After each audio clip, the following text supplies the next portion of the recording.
ابتدائی دور ہے، بالکل بچہ ابھی ہے، کھیل بس لائف، اس کے سوا اسے کوئی زندگی سے سروکار ہی نہیں، زندگی کے تلخ حقائق ابھی اسے معلوم نہیں۔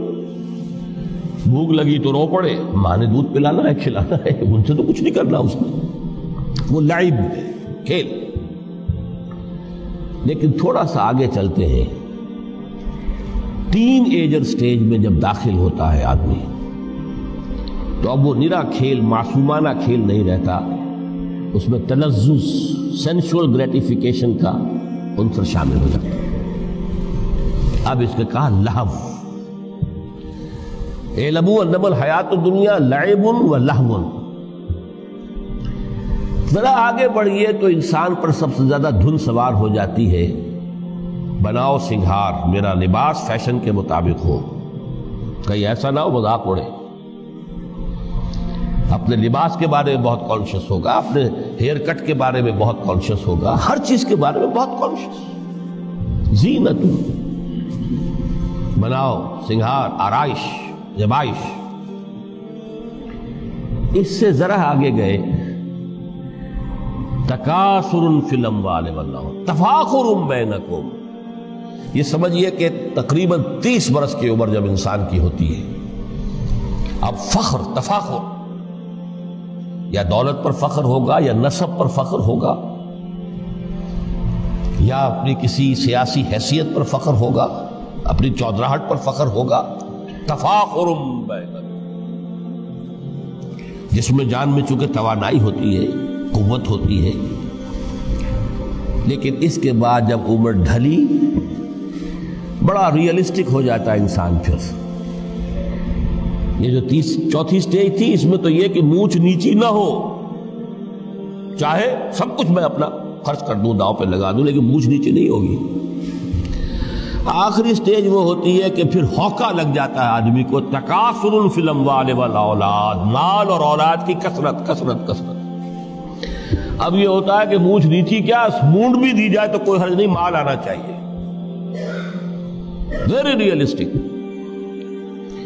اور اسی حال میں انسان ہوتا ہے، آخری پارے کی صورت نے پھر اس میں ایڈ کر کے اس کے اوپر مہر لگا دی، الہاکم التکاثر حتی زرتم المقابر۔ یہ تکاثر جو ہے پیچھا نہیں چھوڑتا، اتنی دولت بھی ہے کہ آپ کی 10 نسلیں کھا سکے اطمینان سے بیٹھ کر، تب بھی صبر نہیں ہوتا۔ بڑے میاں کی ٹانگیں جو ہیں وہ قبر میں لٹکی ہوئی ہیں، لیکن تکاثر جو ہے، تکاثر مال، وہ پیچھا نہیں چھوڑتا۔ حتی زرتم المقابر، یہاں تک کہ قبر تک جاؤ، قبر میں اتار دیا جائے، جب تک ٹانگیں صرف لٹکی ہوئی ہیں اس وقت تک نہیں۔ اس کے بعد تشبیہ دی ہے کہ یہ حیات دنیاوی کا جو ایک سائیکل ہے، اعلموا انما الحیات الدنیا لعب و لہو و زینت و تفاخر بینکم و تکاثر فی الاموال والاولاد۔ اب اس کو کمپیئر کیا ہے پلانٹ کنگڈم میں جو سائیکل چل رہا ہے۔ یہ ہمارا سائیکل ہے 60-70 برس کا، بچہ پیدا ہوا، خوشیاں منائی گئی، پھر وہ لڑکپن سے، پھر ٹین ایجر سٹیج سے، پھر جوانی ہے، پھر ادھیڑ عمر ہے، اور پھر بڑھاپا ہے، اور پھر قبر میں اتارا جانا ہے۔ لیکن یہ کہ پلانٹ کنگڈم میں سائیکل چلتی ہے، کمثل غیث اعجب الکفار نباتہ ثم یہیج فتراہ مصفرا ثم یکون حطاما۔ یہ 4 سٹیج ہیں۔ جیسے بارش برستی ہے تو سبزہ نمودار ہوتا ہے، اور کاشتکار کو بڑا اچھا لگتا ہے، اس نے بیج بویا تھا، اس نے محنت کی تھی، اس نے ہل چلایا تھا، اعجب الکفار نباتہ، اس کو بہت اچھا لگتا ہے، دل باغ باغ ہو جاتا ہے۔ جیسے آپ کے یہاں بیٹا ہوا، پوتا ہوا، خوشیاں مناتے ہیں آپ۔ کمثل غیث اعجب الکفار نباتہ ثم یہیج، پھر وہ فصل اپنی پوری قوت کو پہنچتی، فصل لہرا رہی ہے،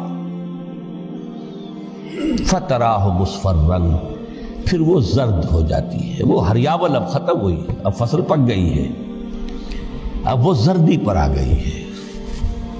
ثم یکون حطاما، پھر وقت آتا ہے اگر وہ خضرو گھاس ہے تو پھر وہ چورا چورا ہو کر پھر وہ مٹی میں مل جاتی ہے، اور اگر فصل ہے تو کھیتی کٹ گئی، اس کے بعد کیا رہ گیا وہاں؟ وہ چورا ہی رہ جاتا ہے باقی۔ یہ لائف کا سائیکل چل رہا ہے، 3 مہینے کا ہو، 4 مہینے کا ہو، یہ ہے پلانٹ کنگڈم کا، وہ ہے سائیکل انسانی زندگی کی۔ اب فرمائی ٹیپ کی بات جو ہے، وَفِي الْآخِرَةِ عَذَابٌ شَدِيدٌ وَمَغْفِرَةٌ مِّنَ اللَّهِ وَرِضْوَانٌ۔ دیکھو دنیا کی زندگی تو ان سٹیجز سے ہو کر گزری جانی ہے، جو پیدا ہوا ہے اس پر بڑھاپا بھی آئے گا، موت بھی آئے گی۔ کل نفس ذائقۃ الموت، جو سورہ آل عمران کی 185ویں آیت کا پہلا جملہ تھا۔ ہر انسان کو جو پیدا ہوا موت آنی ہے۔ اب یہ ہے کہ وہ کہیں آپ نے محل میں گزار لی زندگی، کسی کٹیا میں گزار لی زندگی، کسی کی فٹ پاتھ پر گزر گئی زندگی، زندگی گزر جاتی ہے، گزرتی ہے، اور ان 5 سٹیجز میں سے ہو کر گزرتی ہے۔ آپ گندی گلیوں میں بچوں کو کھیلتے ہوئے دیکھتے ہیں، وہ بھی کھیل رہے ہوتے ہیں، نالیوں کے پانی کے اندر کھیل رہے ہوتے ہیں، ان کا بھی کھیل ہے، گندے جوہڑ میں کھیل رہے ہوتے ہیں۔ وہ تو ہے زندگی کی وہ سٹیج جو ہے کھیل کی ہے۔ کسی کے پاس بڑے قیمتی کھلونے ہیں، ان سے کھیل رہا ہے، کوئی اس طرح گلی ڈنڈا کھیل رہا ہے یا کچھ اور کھیل رہا ہے، لیکن وہ 5 سٹیجز تو آئیں گی۔ اعلموا انما الحیات الدنیا لعب ولہو وزینۃ وتفاخر بینکم وتکاثر فی الاموال والاولاد کمثل غیث اعجب الکفار نباتہ ثم یہیج فتراہ مصفرا ثم یکون حطاما وفی الآخرۃ عذاب شدید ومغفرۃ من اللہ ورضوان۔ آخرت میں جا کر یہ بائیفرکیشن ہو جانی ہے، یا تو شدید عذاب اور یا اللہ کی مغفرت اور رضا۔ Now the choice is yours، اما شاکرا و اما کفورا، فیصلہ تم خود کر لو۔ وما الحیات الدنیا الا متاع الغرور، یہاں بھی آخری الفاظ وہ ہے کہ دنیا کی زندگی دھوکے کے سوا کچھ نہیں۔ کیوں؟ اگر تو دنیا کی زندگی میں گم ہو گئے، جیسے کہ اقبال نے کہا ہے کہ کافر کی یہ پہچان کے آفاق میں گم ہے، اور مومن کی یہ پہچان کے گم اس میں ہے آفاق۔ دنیا میں رہو، طالب دنیا نہ بنو، طالب عقبہ، طالب آخرہ۔ دنیا میں رہو، برتو، استعمال کرو، تمہارے لیے پیدا کیا گیا، بھائی برتو، متاع ہے، برتنے کی شے ہے۔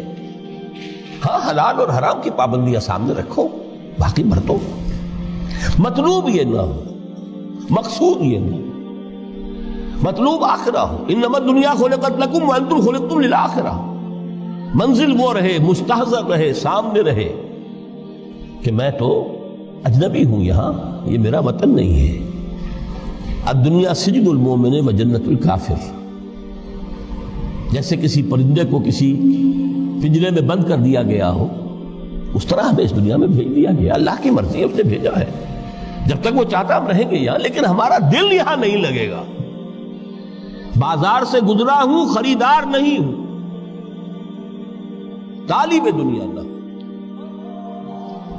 تب تو یہ کوئی دھوکے کا سودا نہیں، پتن نہیں، بالکل نہیں۔